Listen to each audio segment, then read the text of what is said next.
In this video tutorial, we are going to learn about the topic of appeals. Now, as you can remember, we talked about the importance of appeal in the paper analysis as well. You can see in each and every year, there has been a question based on appeal. So therefore, it is important there will be a separate question based on the appeal. So it is quite interesting and important lesson under the civil procedure too. Right. Then appeal basically you need to have an idea about understanding about what is meant by appeal. Now in a lower court, let me say in the district court, now the plaintiff has instituted an action and then defendant also appears, and then afterwards there will be a hearing from the both parties. So after the hearing, the district court judge will make a judgment or make an order in favor of one of these parties. Now imagine he has given an order in favor of the plaintiff. Now in such instance, the party who disagreed with that or dissatisfied with the judgment, he or she can appeal to a higher court with regarding to that judgment. මම මෙන්න මේ දීපු තීන්දුව සම්බන්ධයෙන් සැටිස් නැහැ. agreed party එකට සැටිස් නැති party එකට පුළුවන් මේ district court එකට වඩා higher court එකකට. මුලදී නම් අපි මේකට කිව්වේ court of appeal එකට. නමුත් පස්සේ 30th amendment එකෙන් පස්සේ provincial high court එකට මේ power එක ලැබෙනවා. එතකොට district court එකෙන් දෙන judgment එකකට party එක disagree නම් එයාට පුළුවන් provincial high court එකට appeal එකක් කරන්න. එතකොට Martin versus Vijayawardena case එකේදී කියනවා right of appeal is a statutory right which must expressly created and granted by the statute. It cannot be implied. Right of appeal කියන එක statute එකෙන් දක්වලා තියෙන්න ඕනේ. එහෙමත් නැත්නම් written law එකකින් දක්වලා තියෙන්න ඕනේ. එහෙම written law එකෙන් දක්වලා තිබුණොත් එහෙම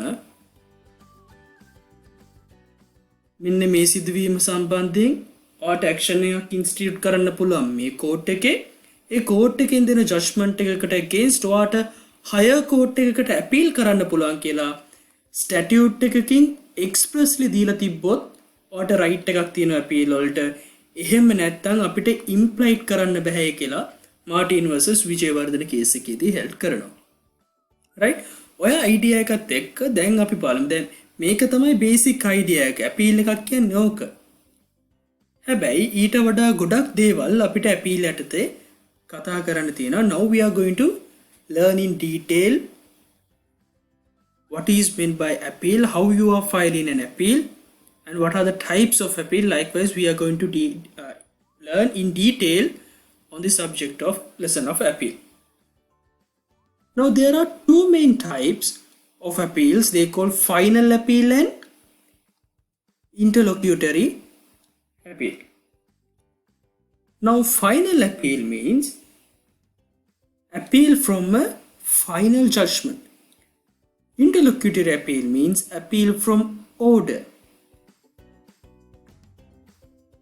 දැන් අපිට ප්‍රශ්නයක් එනවා මොකක්ද judgment එකක් කියලා කියන්නේ, මොකක්ද order එකක් කියන්නේ, මොකක්ද මේ දෙක අතර තියෙන වෙනස කියලා. එතකොට judgment එකක් නම් දැන් අර කියපු district court එකෙන් දුන්නේ judgment එකක් නම් ඔයාට පුළුවන් final appeal එකක් දාන්න. මේ district court එකෙන් දුන්නේ order එකක් නම් එතකොට ඔයා දාන්න ඕනේ interlocutory appeal එකක්. දැන් කොහොමද අපි determine කරන්නේ court එකෙන් කරපු යම් pronouncement එකක් whether it could be considered as a judgment or an order.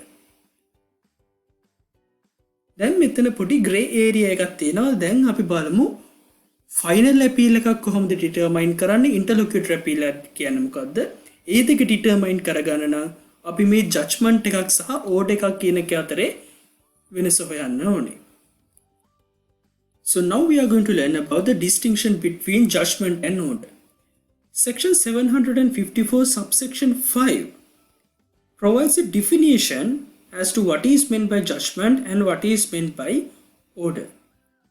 On that subsection it says any judgment or order having effect of final judgment made by any civil court is called a judgment, and a final expression of any decision in civil action which is not a judgment is an order.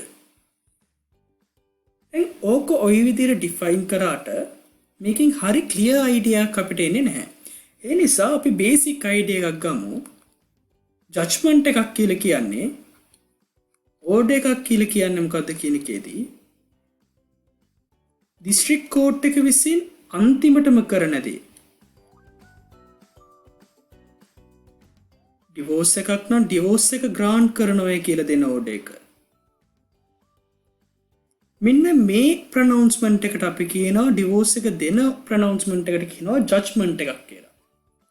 Order එකක් කියලා කියන්නේ මේ නඩුව යන අතරවාරයේදී සමන්ස් ඇවලි ඉවරලා judgement එකක් pronounce කරනකම් මේ අතර කාලයේදී දිස්ත්‍රික් කෝට් එක විසින් කරන හැම ප්‍රොනවුන්ස්මන්ට් එකකටම බේසිකලි අපි කියනවා ඕඩර් එකක් කියලා. මේක ජස්ට් බේසික් අයිඩියා එකක් ගන්න මේ දෙක අතර වෙනස බලන්න අපි දැන් ඉන් ඩීටේල් ඉස්සරහට කතා කරනවා.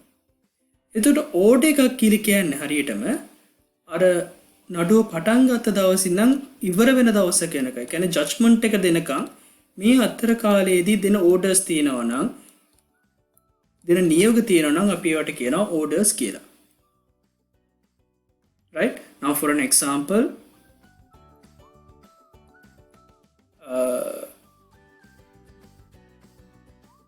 if the now defendant wanted to produce a particular witness, right? But court made an order rejecting the witness or rejecting the admissibility of the witness. Defendant කෙනෙක්ට ඕන වෙනවා witness කෙනෙක්ව produce කරන්න. හැබැයි court එකෙන් කියනවා මේ witness produce කරන්න දෙන්න බැහැ කියලා. අන්න ඒක ඇවිල්ලා ඒ reject කරපු order එක ඇවිල්ලා ඒ reject කරපු නියෝගය ඇවිල්ලා ඒ order එකට අපි කියනවා order එකක් කියලා. ඒක final judgment එකක් නෙමෙයි.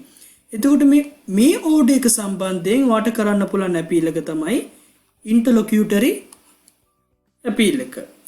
ෆයිනල් ජජ්මන්ට් එකට කරන අපීල් එකට තමයි අපි කියන්නේ ෆයිනල් අපීල් කියලා. ඔය බේසික් අයිඩියා එකත් එක්ක අපි දැන් ඉස්සරහට යමු. Okay. So moving forward, under section 754 subsection 1 says any person dissatisfied with any judgment by original court in civil action may appeal to court of appeal for any error in fact or error in law. Now they say judgment එකකට against dissatisfied නම් right original court එකෙන් දීපු judgment එකකට dissatisfied නම් එයාට appeal කරන්න පුළුවන් කියලා කියනවා. මේ appeal they have the discretionary appeal කරන්න පුළුවන් කියලා කියනවා මොකක් සම්බන්ධයෙන් error in fact or error in law. යම් කිසි fact එකක් සම්බන්ධයෙන් හරි law එකක් සම්බන්ධයෙන් හරි error එකක් තියෙනවා නම් ඒ error එකට against ඔයාට පුළුවන් appeal කරන්න. right? අන්න ජජ්මන්ට් එකකට against appeal කරන්න පුළුවන් කියන එක තමයි 754 එකේ යටතේ දාලා තියෙන්නේ. දැන් අපි ඊළඟ section එකත් එක්ක බලමු. එතකොට බලන්න පුළුවන් මේකේ වෙනස මොකක්ද කියලා. Now subsection 2 says any person dissatisfied with an order by any original court in civil action may appeal to court of appeal for any error in fact or any error in law.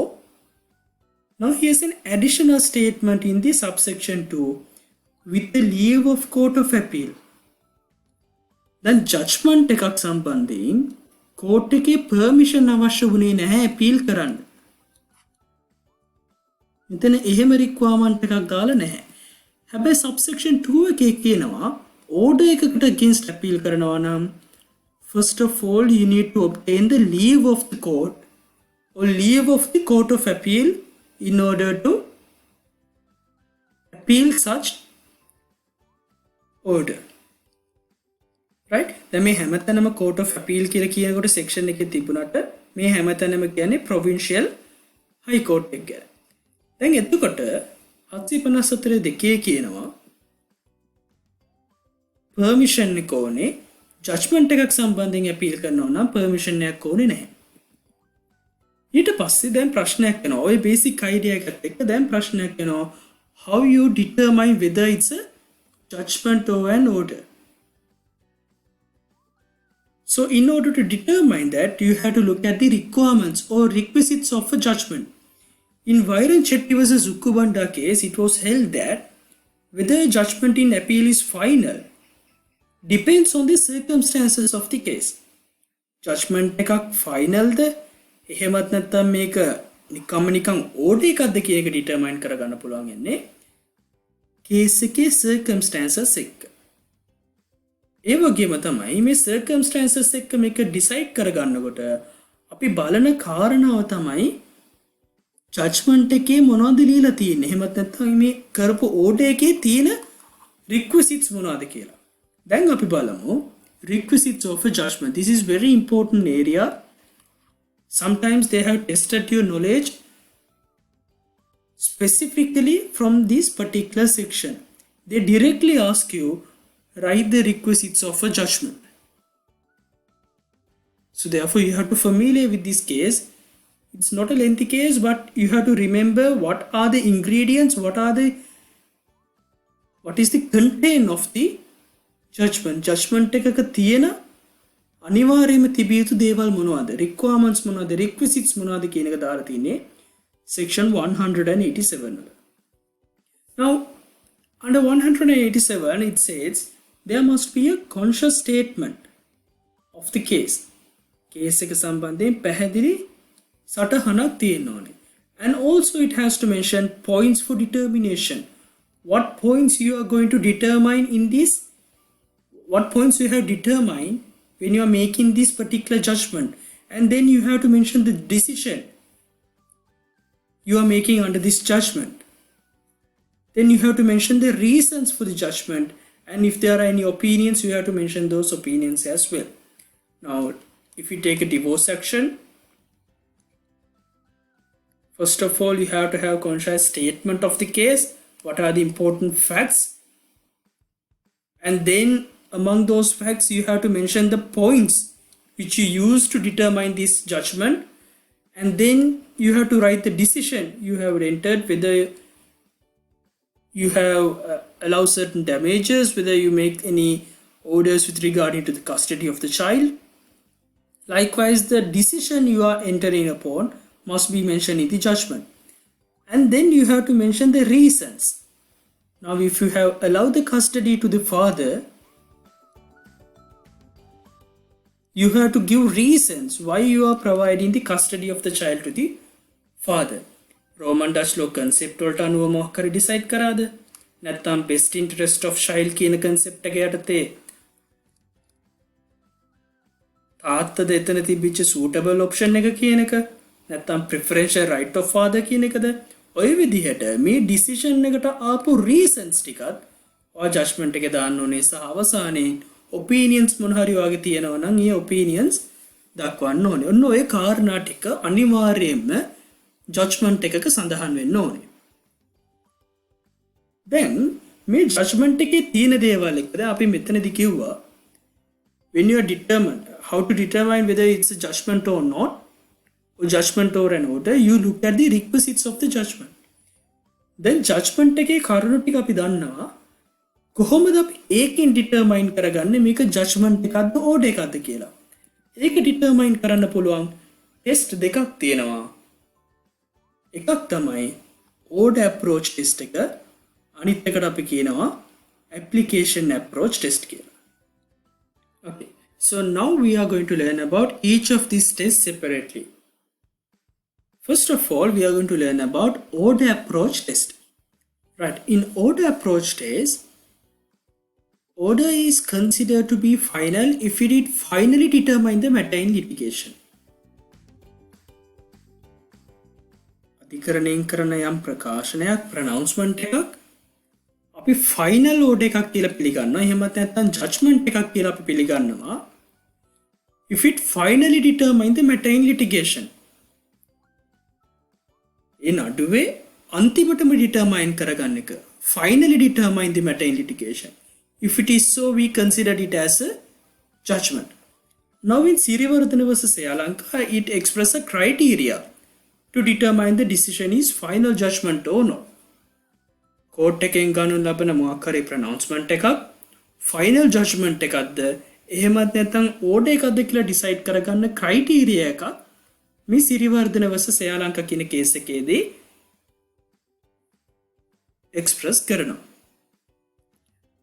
Now in that case it says one of the criteria they had mentioned is order must be finally disposing of the rights of the parties.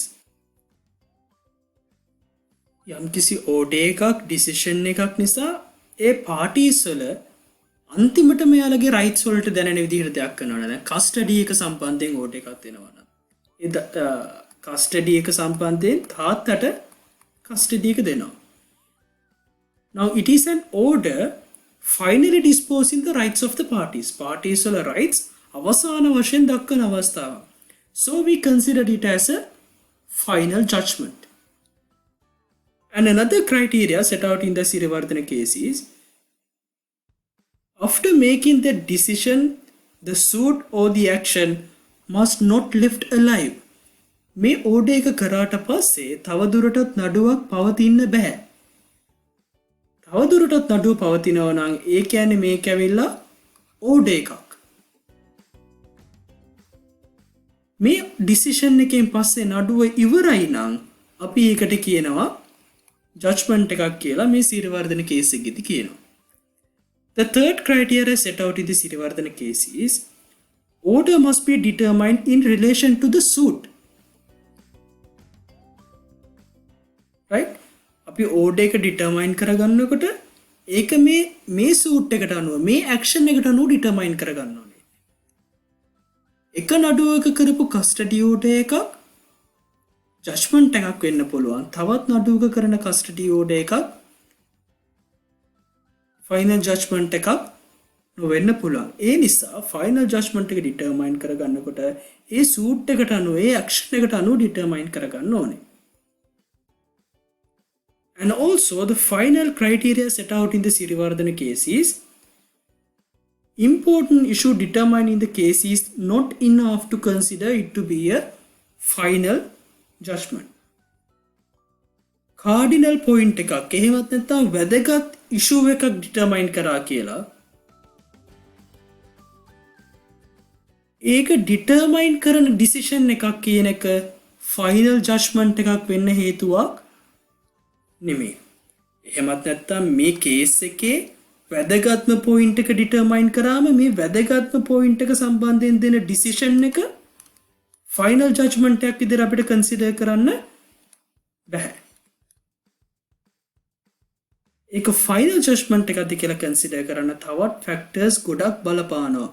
They cannot consider merely on the fact that it has determined an important issue in the case. මේ case එකේ important cardinal point එකක් කතා කරා කියලා ඒකෙන් මේක final judgment එකක් බවට පත් වෙන්නේ නැහැ. ඔන්න ওই විදිහට criterias වගේක් දක්වලා තියෙනවා සිරිවර්ධන versus එයාලංකා case එකේ. ඊළඟට අපි ගත්තොත් application approach test එක රංජිත් versus කුසුමාවති එකේ මේ application approach test එක ගැන කතා කරනවා. අපිට crystal clear distinction එක අමාරුයි බලා ගන්න order approach test එකේ application approach test එකේ අර specifically අපිට identify කරගන්න පුළුවන් වෙනස තමයි දැන් order approach test එකේ අපි බැලුවේ finally determine කරගන්නවයි කියන කාරණෙත් එක්ක. application approach එකේදී අපි බලන්නේ nature of the application. or we look at to the procedure.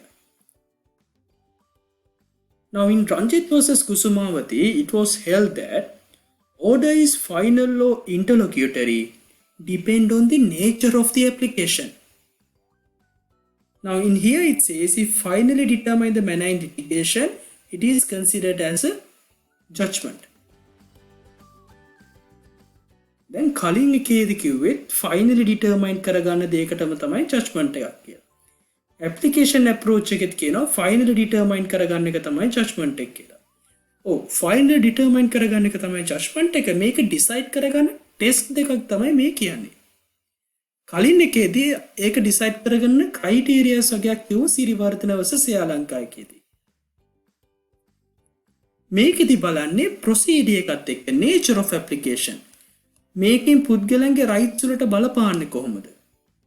මේ application එකේ nature එක ගත්තම මේක finality එකක් තියනවාද? අවසානාත්මක බවක් තියනවාද? finality එකක් තියනවා නම් අපි ඒක consider කරනවා final judgment එකක් කියලා.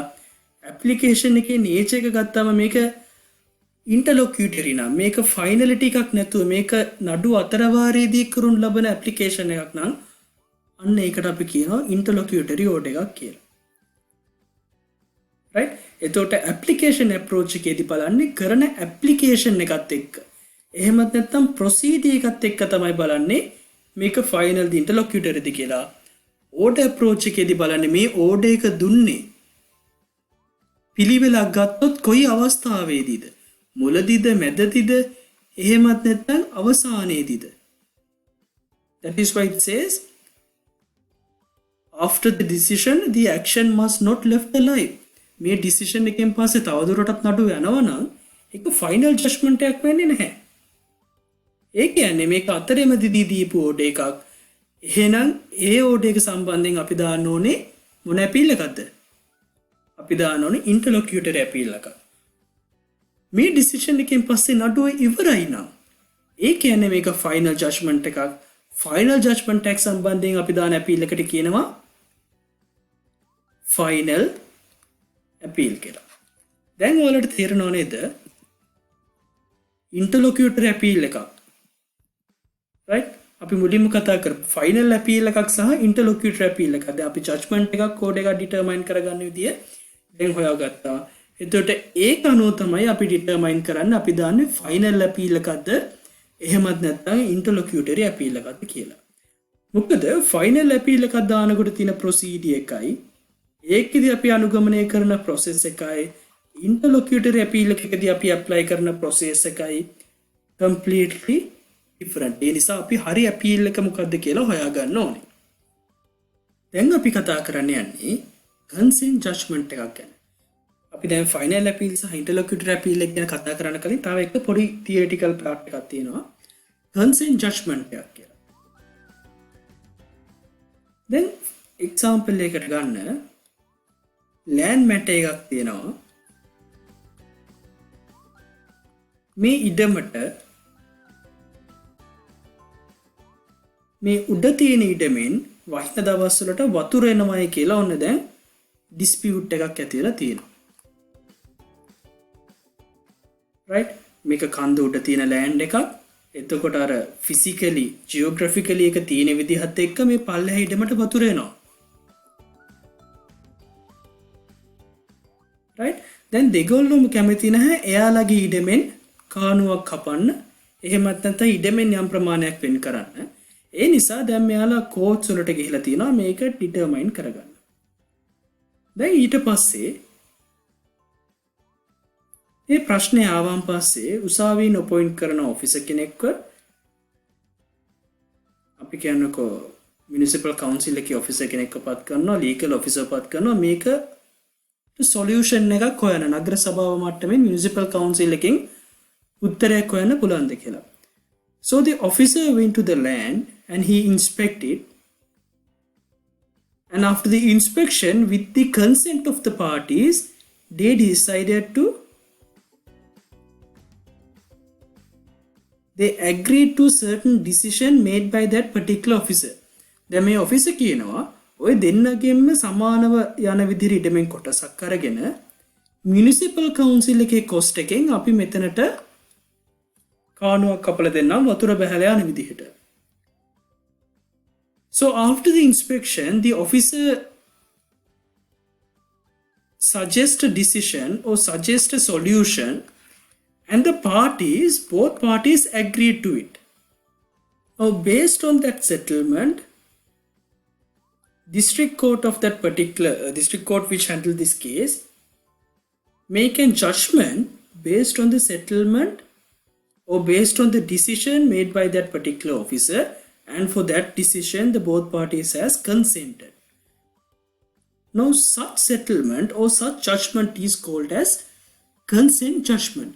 Parties දෙකම කැමැති වෙලා parties දෙකේම එකගතාවෙන් ආපු judgment එකක් නම් අපි ඒකට කියනවා consent judgment එකක් කියලා. settlement එකකින් ආපු judgment එකක්.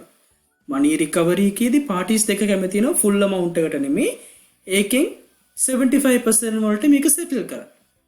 එතකොට parties consent වෙලා settle වුණාට පස්සේ එහෙම consent judgment එකකට against appeal කරන්න බෑ කියලා theory එකේදී කියනවා. Now in Punchibanda versus Nordin, it held that commissioner taken the decision after an inspection of the premises in dispute. Parties agreed to that decision. Now it was held that since the parties had agreed to the decision made by the commissioner, they are not entitled, there is no right of appeal to them because they have entered into a consent judgment. Therefore, parties have impliedly waived the right of appeal. Parties impliedly එයාලට appeal කරන්න තියෙන right එක waive කරලා තියෙනවා. එහෙනම් consent judgment එකකට against parties වලට බෑ මම මේකෙන් dissatisfied මම මේකෙන් agreed වුණා කියලා appeal කරන්න because they have already impliedly waived their right. Right? Now we are coming to the important part of this lesson, final appeal. Now final appeal lies to the party who agreed by the final judgment. Final appeal has two stages, notice of appeal and petition of appeal. The final judgment එකකට against divorce action එකකදී නම් දැන් divorce එක දුන්නට පස්සේ මේකෙන් aggrieved වෙන party එක අපි කියපු විදිහට දැන් කලින් කියපු විදිහට defendant aggrieved නම් එයාට පුළුවන් higher court එකකට appeal කරන්න.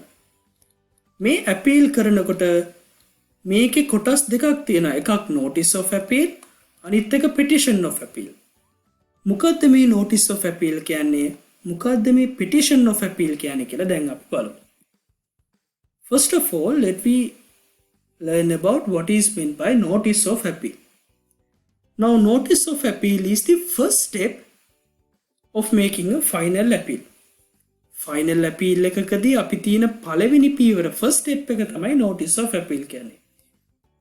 Now, section 754 subsection 3 states that party must file the notice of appeal in the original court which passed the judgment within such time and in the given form.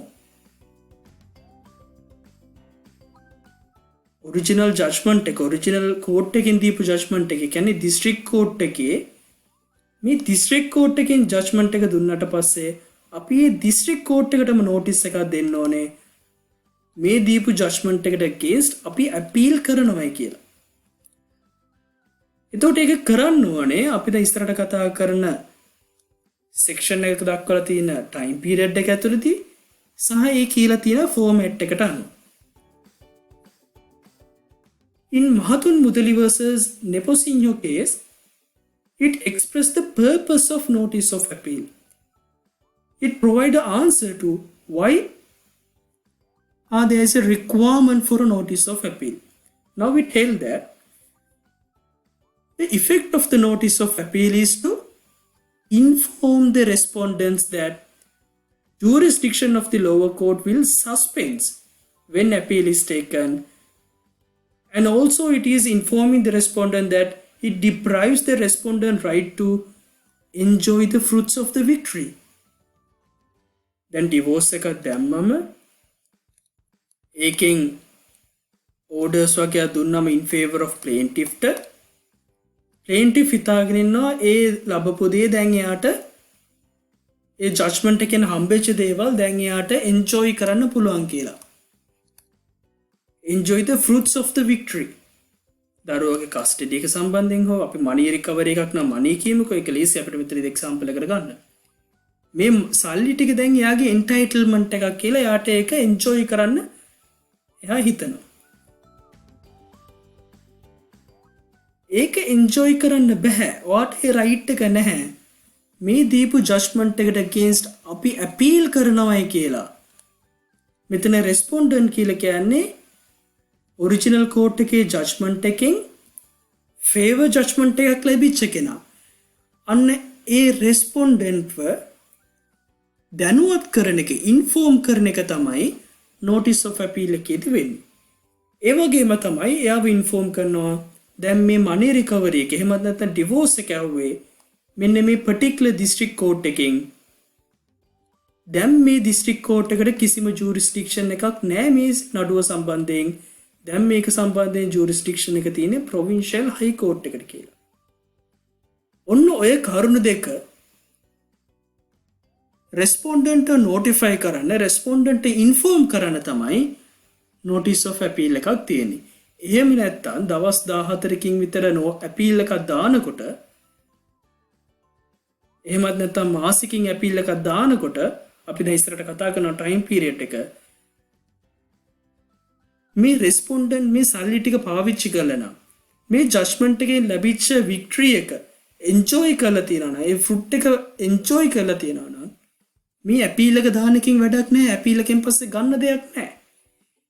ඒ හේතුව නිසා තමයි notice of appeal එකක් limited time period එකකදී දෙන්න ඕනේ. දැන් අපි බලමු time period එක. Section 754 subsection 4 says notice of appeal present to court of first instance within 14 days from the date of decree. Right? දැන් මෙයාලා කියනවා notice of appeal එක දෙන්න ඕනේ ඒ decree එක කරලා judgment එක කරලා දවස් 14ක් ඇතුළත. judgment එකේ ඉඳන් දවස් 14ක් ඇතුළත court of first instance මේ නඩුව අහපු district court එකට notice එක දෙන්න ඕනේ. එතකොට මේ දවස් 14 ගණන් කරනකොට the section says that it exclude the date itself. Date itself means the date of the decree. Then decree එකට ආපු දවස අපි exclude කරනවා. ඒ දවස count කරන්නේ දවස් 14 count කරනකොට. ඒ වගේම තමයි petition එක present කරන දවස. ඒ දවස අපි count කරන්නේත් නැහැ. මේ දවස් 14 count කරනකොට. Sundays count කරන්නේ නැහැ. public holidays count කරන්නේ නැහැ. එතකොට මේ conditions fulfill කරේ නැත්නම් මේ section එකේ proviso එකේදී කියනවා court එකට පුළුවන් කියලා කියනවා මේක refuse කරන්න. right? notice of appeal කියන එක ගැන දැන් basic idea එකක් ඔලුව තියෙනව නේද? හරි. ඊට පස්සේ මේ දවස් 14 ප්‍රශ්නය තවත් ටිකක් කතා කරනවා ධර්මදාස versus කුමාරසිංහ case එකේදී. Now you can see in this section they have mentioned about Sundays. They have not mentioned about Saturdays. Now the question arose in this Dharmadasa versus Kumarasinghe case whether Saturdays are to be excluded as well when calculating the 14 days time limit. In Dharmadasa versus Kumarasinghe it was held that Saturdays are included in calculating the 14 days because the section has specifically omitted the term Saturdays. It only includes the term Sundays. Section එකේ specifically ඉරිදාවල් විතරයි අයින් කරලා තියෙන්නේ සෙනසුරාදාව සඳහන් කරලා නැහැ. ඒ නිසා Dharmadasa versus කුමාරසිංහගෙදි කියනවා මේ දවස් 14 ගණන් කරනකොට සෙනසුරාදාවල් include කරනවායි කියලා. Now in Selenchina versus Muhammad Marikar case, it takes a different view It says the Saturdays are a non-working day. Therefore, there will be no court proceedings held on the Saturdays. සෙනසුරාදාව non-working day එකක්. එදාට court proceeding නැහැ. එතකොට සෙනසුරාදාවට කොහොමද කෙනෙක් ඇවිල්ලා notice එකක් file කරන්නේ? මේ කේස් එකේදී කියනවා ඒ නිසා සෙනසුරාදාට මේ notice එක file කරන්න බෑ. right? දැන් ප්‍රශ්නයක් එනවා.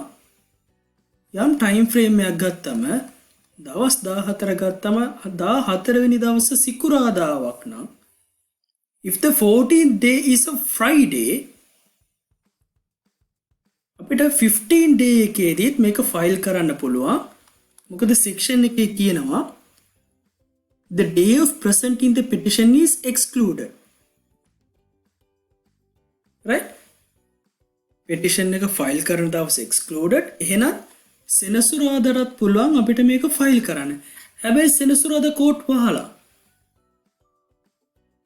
දැන් එතකොට මෙයාට ෆයිල් කරන්න වෙන්නේ සඳුදාට. හැබැයි සඳුදා ෆයිල් කරන්න ආවොත් දවස් 15 කවුන්ට් වෙනවා සෙනසුරාදාවත් එකතු වෙලා නිසා. ඒ නිසා මෙයාට මේක ෆයිල් කරන්න බැරි වෙනවා. ජස්ට් පුළුවන් රිෆියුස් කරන්න. ඒ නිසා මේ සෙලෙන්චිනා කේස් එකේදී කියනවා සෙනසුරාදාවල් ගන්නවා දවස් 14 කවුන්ට් කරන්න. හැබැයි 14 වෙනි දවස සිකුරාදාවක් නම් 15 වෙනි දවස සෙනසුරාදාවක් නිසා එදා non working day එකක් නිසා ඔයාට notice එක present කරන්න බෑ. එහෙම අවස්ථාවකදී ඊළඟට එන සඳුදා following Monday එකේදී ඔයාට පුළුවන් මේ notice එක present කරන්න. ඒ සෙනසුරාදාව කවුන්ට් කරන්නේ නැහැ දවස් 14 කවුන්ට් කරනකොට. right? දැන් තේරෙනව නේද? දැන් මේ වගේ සිනාරියෝ එකක් දෙන්න පුළුවන්. ඔයාලව චුට්ටක් confuse කරන්න. එතකොට මේ හැම important section එකක්ම හැම important case law එකක්ම ඔයා මතක තියාගන්න ඕනේ notice period එක. notice of appeal එකේදී දවස් 14 time limit එක calculate කරනකොට කොහොමද calculate කරන්නේ කියලා. So after that time limit, we are going to learn about the particulars of a notice of appeal. Now section 755 subsection 1 says about the content of the notice of appeal. Notice of appeal එකේ තියෙන්න ඕන කරුණු මොනවද කියලා. There are certain requirements. It has to be in writing. It must be in good and suitable paper and must be duly stamped. This is important. I'll tell you why it is important. Now when it comes to final appeal, notice of appeal එකට තමයි ඔයා stamp duty pay කරන්නේ. right? ඒ වගේම මේ document එක එහෙමත් නැත්නම් මේ notice එක appellant හරි registered attorney හරි අත්සන් කරන්න ඕනේ.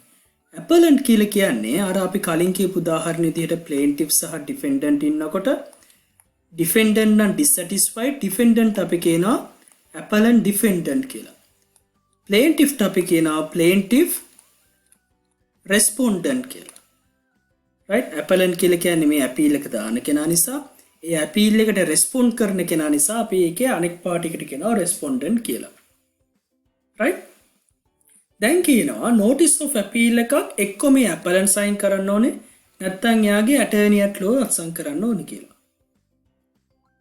In Seelavati versus Jayasinghe, it was held that now if the appellant has filed a proxy, he is not entitled to sign the notice of appeal. If a proxy being signed, it has to be signed by the attorney at law.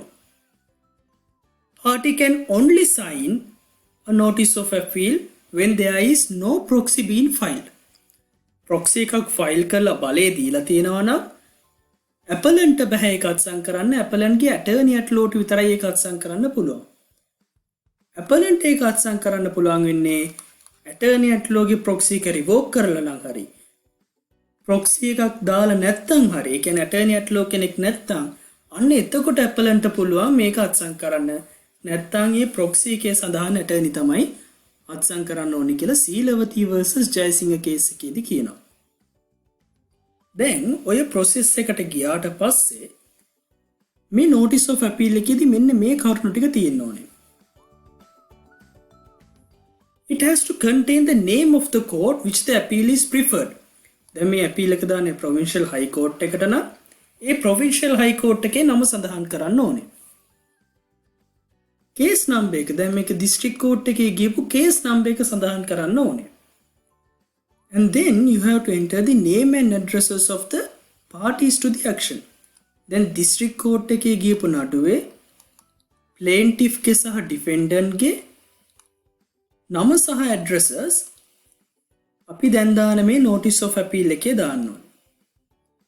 ඒ වගේම අපි ආයි දාන්න ඕනේ appellant ගේ නම සහ respondent. අපි මුලින්ම දැන් මේ plaintiff එක ගත්තොත් එහෙම notice of appeal එක ගත්තොත් notice of appeal එකේ උඩින්ම අර සාමාන්‍ය අපි දාන caption එක විදිහට දාලා අපි දාන plaintiff ගේ නම versus defendant ගේ නම. ඊට පස්සේ අපි මෙතනින් ලියනවා and now between අපි ඊට පස්සේ දානවා appellant ගේ නම defendant appellant කියලා. ඊට පස්සේ අපි දානවා respondent ගේ නම දාලා respondent කියලා. right ඒ විදිහට මේ caption එකේ original case එකේ තිබිච්ච caption එකට අදාළ plaintiff ගේ සහ defendant ගේ නමුත් දැන් මේ නඩුව යන්නේ මේ දෙදෙනා අතර කියලා මුලින්ම appellant ගේ නම ඊළඟට respondent ගේ නම ආයි වෙන වෙනම සඳහන් කරන්න ඕනේ. ඊට පස්සේ අන්තිමටම මේ notice of appeal එකේ දක්වන්න ඕනේ ඔයා මේක appeal කළා මොනවද බලාපොරොත්තු වෙන reliefs කියලා. right ඔන්න ඔය කාරණා තමයි අපිට notice of appeal යටතේ ඉගෙන ගන්න තියෙන්නේ. subsection 2 කියනවා දැන් හරි අපි notice of appeal එක හැදුවා. මේකේ දාන්න ඕනේ මොනවද කියලාත් කතා කරා. මේ notice of appeal එකත් එක්ක මෙන්න මේ කියන කරුණු accompanied කරන්න ඕනේ. මේවත් දෙන්න ඕනේ කියලා කියනවා. එකක් තමයි deposit of security for the respondent's cost of appeal. දැන් ඔය appeal එක කරන එකෙන් respondent එයාට ලැබෙන්න තියෙන benefits ටික enjoy කරන්න බැරි වෙනවා.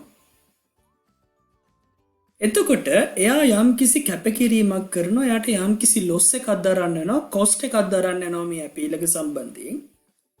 මේ cost එක සම්බන්ධයෙන් හදිසියවත් නඩුව පෙරදුනොත් මේක appeal කරලා පෙරදුනොත් ඒ වෙන cost එක සම්බන්ධයෙන් security එකක් වා තියන්න ඕනේ court එකේ. එතකොට මේ notice එකත් එක්ක මේ අදාළ security එක ඔයා court එකට තියන්න ඕනේ. So that is the first thing you have to accompany it with the notice of appeal.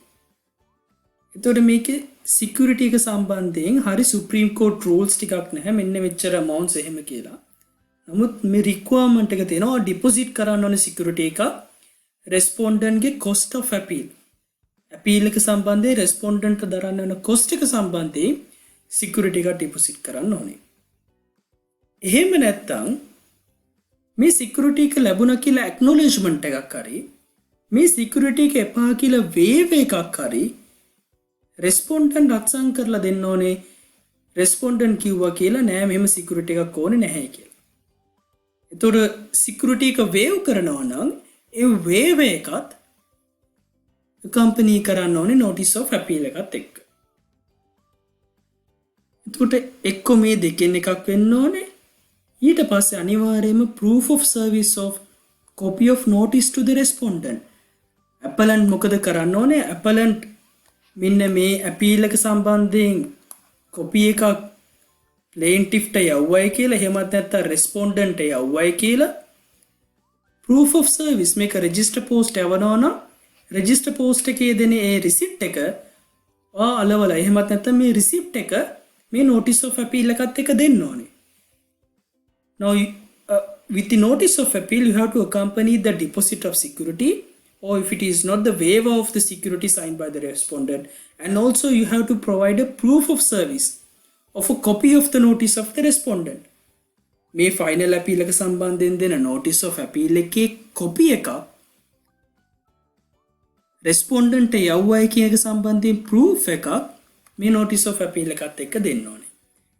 Now in Francis versus Premavati and others, it was held notice of appeal was not served on the respondent, therefore respondent was not aware of the appeal. Therefore, notice of appeal is void. The appellant is not possible to, or appellant is not entitled to claim the reliefs under the appeal. Appeal එකෙන් යා ඉල්ලන reliefs එයාට ඉල්ලන්නත් බෑ, courts එකට ඒක grant කරන්නත් බෑ. මොකද respondent බෙහෙම appeal එකක් ගැන දැනුවත් වුණේ නැහැ. He was not aware of the appeal because he was not notified. So the proper notice has to be provided and the proof of service has to be produced to the court, accompanied with the notice of appeal. Right? එතකොට ඕක තමයි notice of appeal එකේ particulars ඉදිරියට අපිට කතා කරන්න පුළුවන්. දැන් එතකොට මේ notice of appeal එකක් අපි කිව්වා original court එකට තමයි මේක දෙන්නේ. original court එකට පුළුවන් ද මේක reject කරන්න.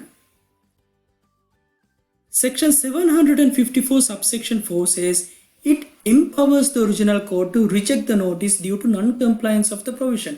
අර අපි කලිනුත් කිව්වා අර time limit එක ඇතුළතදී ඒ විදිහට provision එකේ විදිහට මේක produce කරේ නැත්තම් district judge ට පුළුවන් මේක reject කරන්න. හැබැයි section එකේ මෙහෙම කිව්වට judiciary එහෙමත් නැත්තම් courts වලින් different view එකක් තමයි different approach එකක් තියෙන්නේ.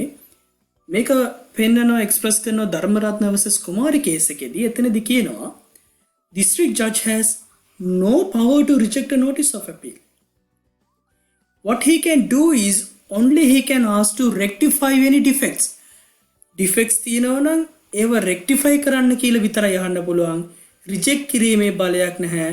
Because the mere duty of the district judge is to forward the notice of appeal and petition of appeal to the court of appeal. Original court එකට කරන්න තියෙන එකම දේ notice of appeal එකක් දැම්මම මේක original court එකෙන් court of appeal එකට එහෙමත් නැත්නම් දැන් provincial high court එකට මේක forward කරන එක විතරයි. මෙතන right එකක් තියෙනවද එහෙමත් නැත්නම් මේ notice එක හරි විදිහට දීලා තියෙනවද? ඒ කිසිම දෙයක්කට හේතු වෙලා reject කිරීමේ බලයක් court එකට නැහැ, district judge ට නැහැ. ඒක district judge ට නැහැ. නමුත් provincial high court එකට පුළුවන් ඊට පස්සේ ඔය කියන grounds මත පදනම් වෙලා මේක reject කරන්න. නමුත් district court power එකක් නැහැ කියලා කියනවා section එකෙන් power එකක් දීලා තිබුණත්. Okay? So section says one thing but the case law says something else. Right. Then notice of appeal එක දැම්ම. දැන් අපි ආව දැනුවත් කරා, notify කරා. අපි ඔයාගේ මේ දීපු judgment එකට against දැන් appeal කරනවා. ඊට පස්සේ අපි දාන්න ඕනේ දැන් notification එක notice එක දාන්න ඕනේ දවස් 14කින්. ඊට පස්සේ අපි මොකද කරන්න ඕනේ?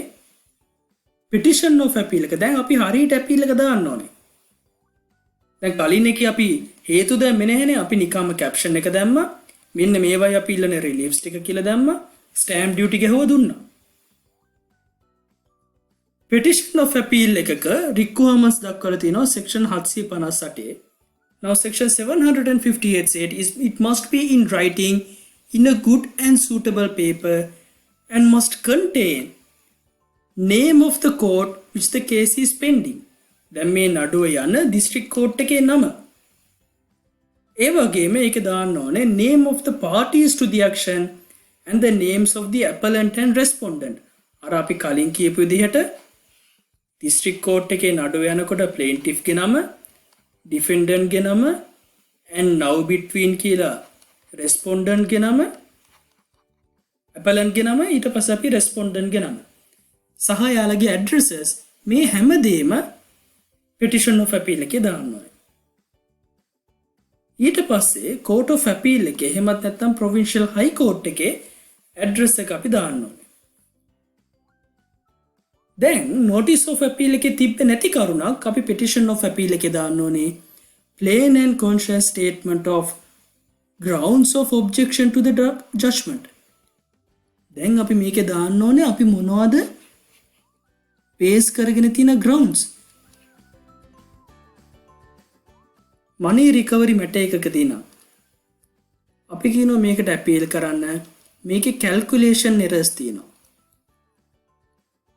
එහෙමත් නැත්නම් prescribe වෙච්ච matter එකක් ඒක consider කරේ නැහැ. ওই විදිහට fact එකක හරි law එකක හරි error එකක් පෙන්වන්න ඕනේ. ඒ errors මොනවද?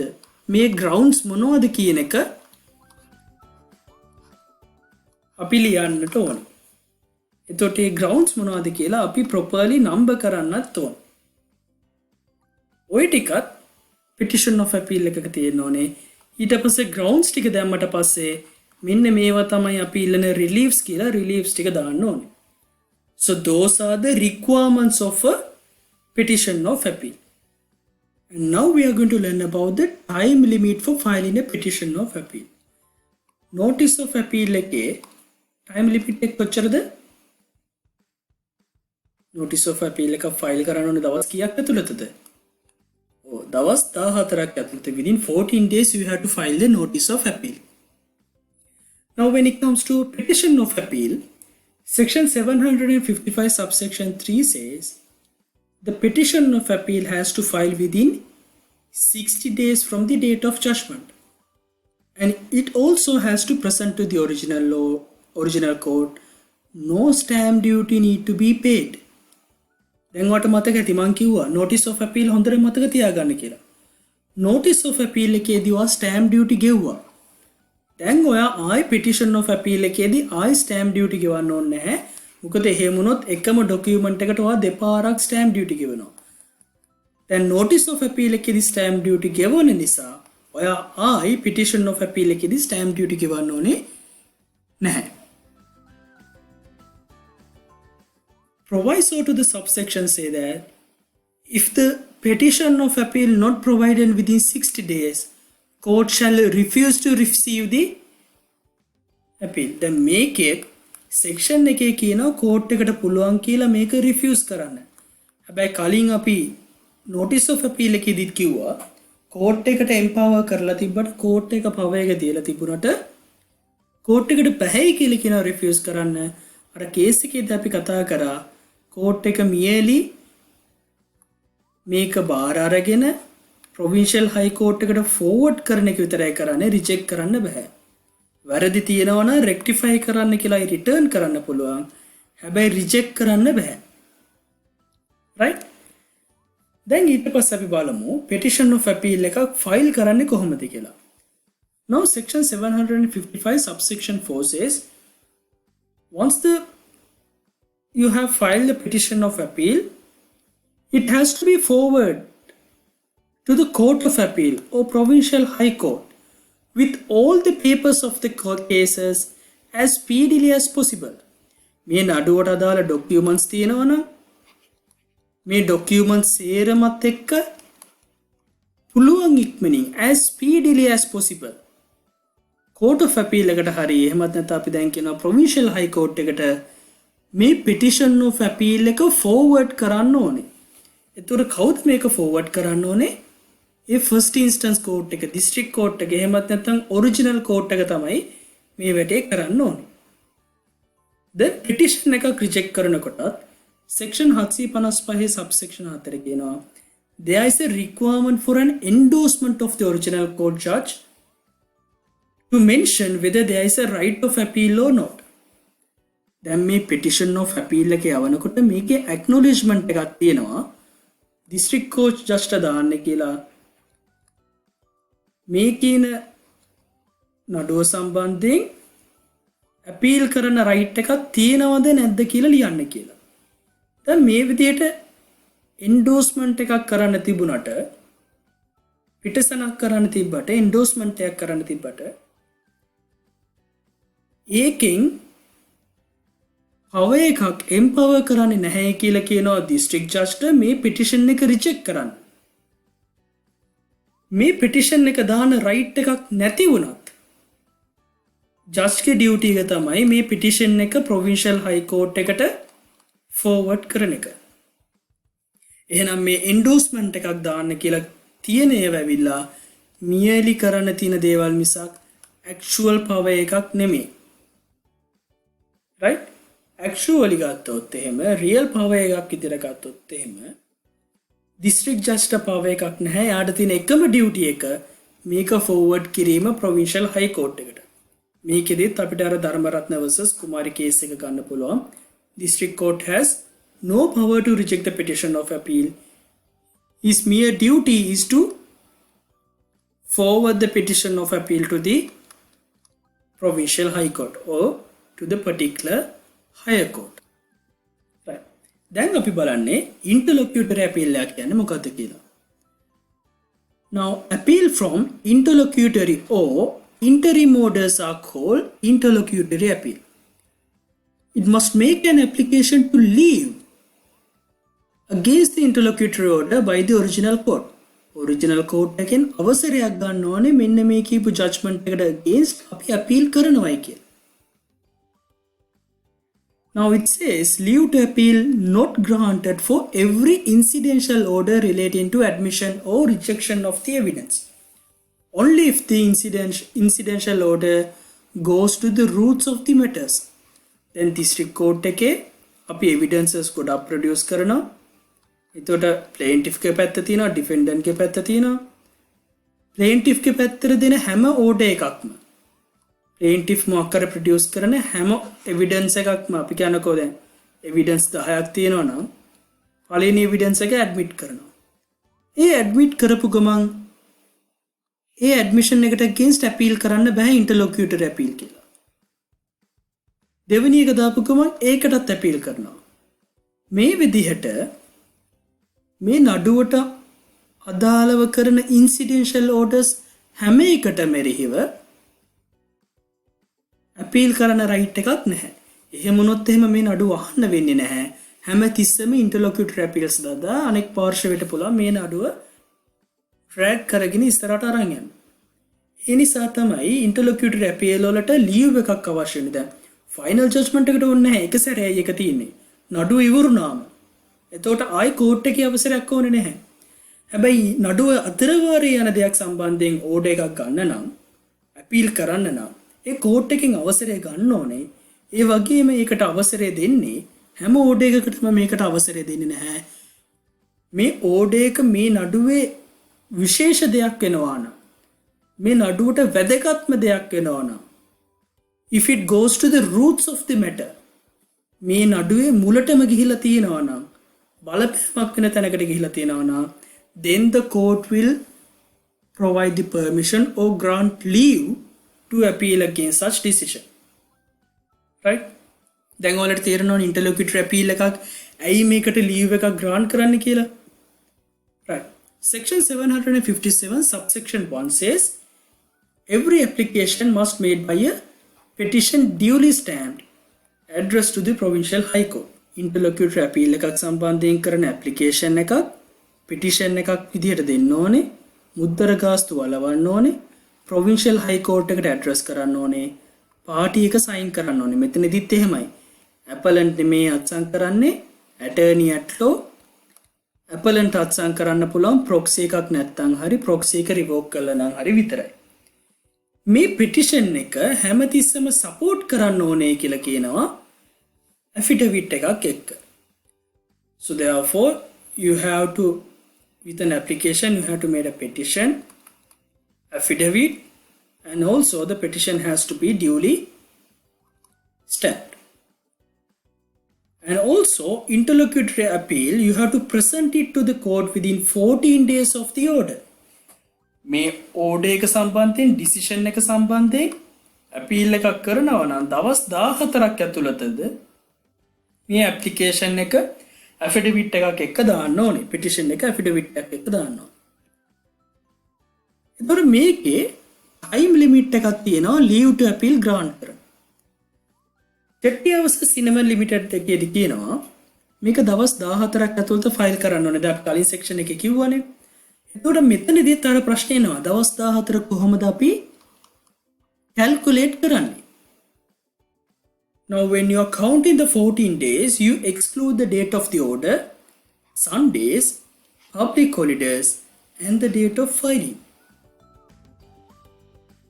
order එක දුන්නු දවස, ඉරිදාවල්, නිවාඩු දවස්, ෆයිල් කරන දිනේ අයින් කරනවා. හැබැයි මෙතනදී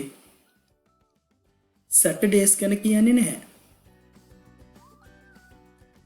චෙට්ටියා කේස් එකේදීත් කියනවා Saturdays are not working days and courts are closed. Saturdays ඇවිල්ලා වැඩ කරන දවසක් නෙමෙයි, එදාට උසාවි වහලා එහෙනම් කොහොමද ඔය ඇවිල්ලා ෆයිල් කරන්නේ? ඒ නිසා මෙතනදී කියනවා අන්තිම දවස ඇවිල්ලා සෙනසුරාදාවක් නෑ. එහෙමත් නැත්නම් 14 වෙනි දවස ඇවිල්ලා සෙනසුරාදාවක් නම් ඔයාට එතකොට පුළුවන් ඊළඟ වැඩ කරන දවසේදී එක්කෝ එක සඳුදාවක් වෙන්න පුළුවන්. හැබැයි සඳුදාව පබ්ලික් හොලිඩේ එකක් නම් අඟහරුවාදා. ඊළඟ වර්කින් ඩේ එකේදී ඔයාට පුළුවන් මේ ලීව් ටු අපීල් එක ෆයිල් කරන්න. right? ඕක තමයි ඉන්ටර්ලොකියුටර් අපීල් එකක් සම්බන්ධයෙන් ලීව් ටු අපීල් කරන විදිය. මේකේ ප්‍රොසීඩර් එක ගත්තම when application for leave to appeal filed, registrar shall number the application.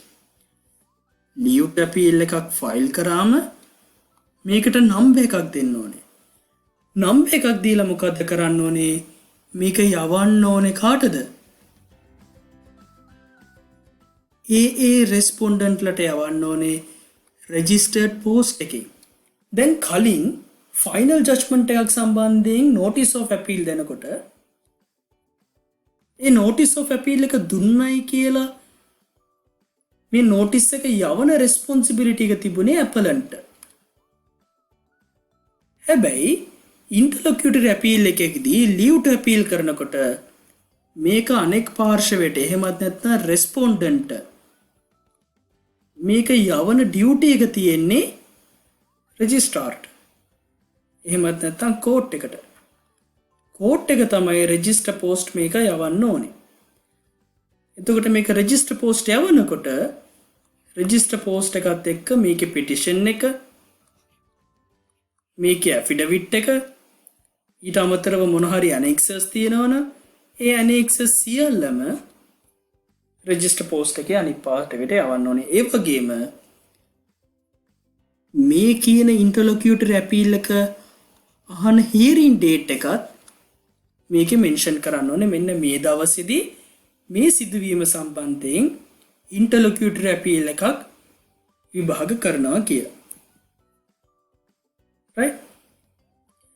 Now the subsection 5 says if leave granted, leave එක grant කරොත් registrar of court of appeal shall immediately inform the original court. දැන් provincial high court එකකින් මේක බැලුවට පස්සේ leave එක grant කරනවා. මෙයා මොකද කරන්න ඕනේ? immediately, right? immediately district court එකට inform කරන්න ඕනේ මෙන්න මේ නඩුව සම්බන්ධයෙන් මේ ඉන්ටර්ලොකියුටර් එක අහන්න permission දුන්නා. ඒ නිසා දැන් ඔය අධිකරණයේ යන මේකට දාල නඩු කටයුත්ත වහාම නතර කරන්න. You have to stay the proceedings. And also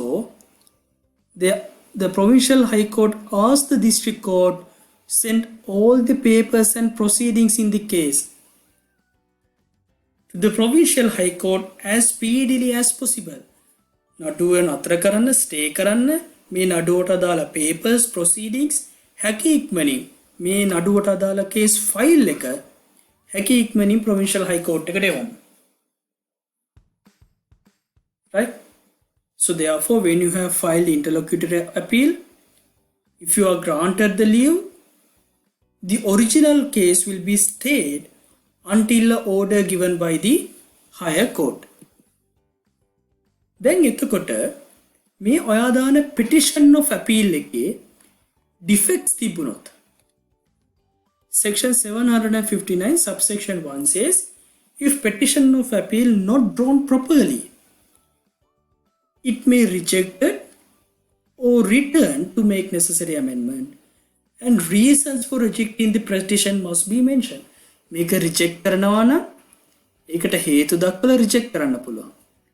මේකට amendments කරන්න කියලා return කරොත් එහෙම ඒ necessary amendments කරලවන්න ඕනේ. මේ කරන amendment එකක හැම තැනකම judge attest කරන්න ඕනේ. ඒක සහතික කරන්න ඕනේ එයාගේ අත්සන දාලා. right? එතකොට defects in paper එකක් වුණාම options දෙකක් තියෙනවා. එක්ක reject කරන්න පුළුවන්. එහෙම නැත්නම් return කරන්න පුළුවන් හරි ගස්සලා එවන්න කියලා. හරි ගස්සලා එව්වම judge හරි ගස්සපු හැමතැනම සහතික කිරීමක් attestation එකක් කරන්න ඕනේ එයාගේ අත්සන යොදලා. Now section 760 it talks about substitution of a party. Now during the appeal appeal එක දාලා ඉවරලා appeal එක යන අතර වාරයේදී මේක පාටි එකක් මරණයටපත් වෙනවා. එතකොට එවැනි අවස්ථාවකදී කෝට් එකට පුළුවන් ඩිටර්මයින් කරන්න proper person කෙනෙක් මේ පුද්ගලයාව substitute කරන්න කියලා. මෙතන වැදගත් වචනේ proper person කෙනෙක්. දැන් කුසුමාවතී vs කාන්ති කේස් එකේදී කියනවා district court එකේ නඩු යන අතර වාරයේදී එක පාටි එකක් මරණයටපත් වුණොත් එයාගේ next of kin එහෙමත් inheritance එක ගන්න පුතා හෝ වේවා මේ inheritance එක ගන්න පුද්ගලයා තමයි මේ පුද්ගලයාව මරණයටපත් වෙච්ච පුද්ගලයාව substitute කරන්නේ. හැබැයි මේ section එකේ specifically කියනවා එහෙම inheritance වත් next of kin වත් නෙමේ court එකට හිතන proper person කෙනෙක්. එතකොට ඕනම පුද්ගලෙක් වෙන්න පුළුවන් මේ කෙනාව appoint කරන්නේ මේ appeal එක සඳහා පමණයි. එතකොට අර original නඩුවට නෙමෙයි මෙයාව appoint කරන්නේ මේ original නඩුවේ මේ appeal එකට විතරයි මේ proper person කෙනෙක්ව substitute කරන්නේ. right? ඕක තමයි appeal එකක් යටතේ substitution යටතේ ඉගෙන ගන්න තියෙන. ඉතින් ඔන්න ඔය කාරණා ටික තමයි අපිට appeal යටතේ ඉගෙන ගන්න තියෙන්නේ. If you have any question, you can raise your questions and clear your doubts via our 24/7 student care service. So hope you get a proper understanding over the appeal. This is a very important lesson.